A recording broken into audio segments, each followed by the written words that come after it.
जय गुरु माणिक. तर कधी आपल्याला बघा साधं जेवावं वाटतं, कारण मसालेदार ते खाऊन कंटाळा येतो. माझंही असंच झालं होतं, म्हणून मी आज अगदी साधा स्वयंपाक बनवलेला आहे.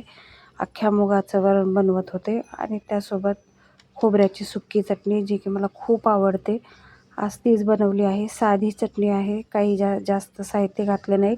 लसूण तिखट घालून बनवलेली आहे.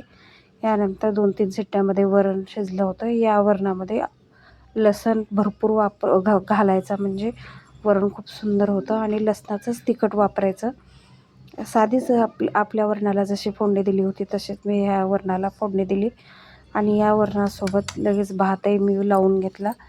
आणि या वरणाबरोबर भाकरी खूप सुंदर लागते, म्हणून मी भाकरी बनवली. तर आजचा साधा सिंपल मेनू माझा तुम्हाला कसा वाटला नक्की कमेंट करून सांगा. आवडला असेल तर लाईक करा, चॅनलला सबस्क्राईब करा.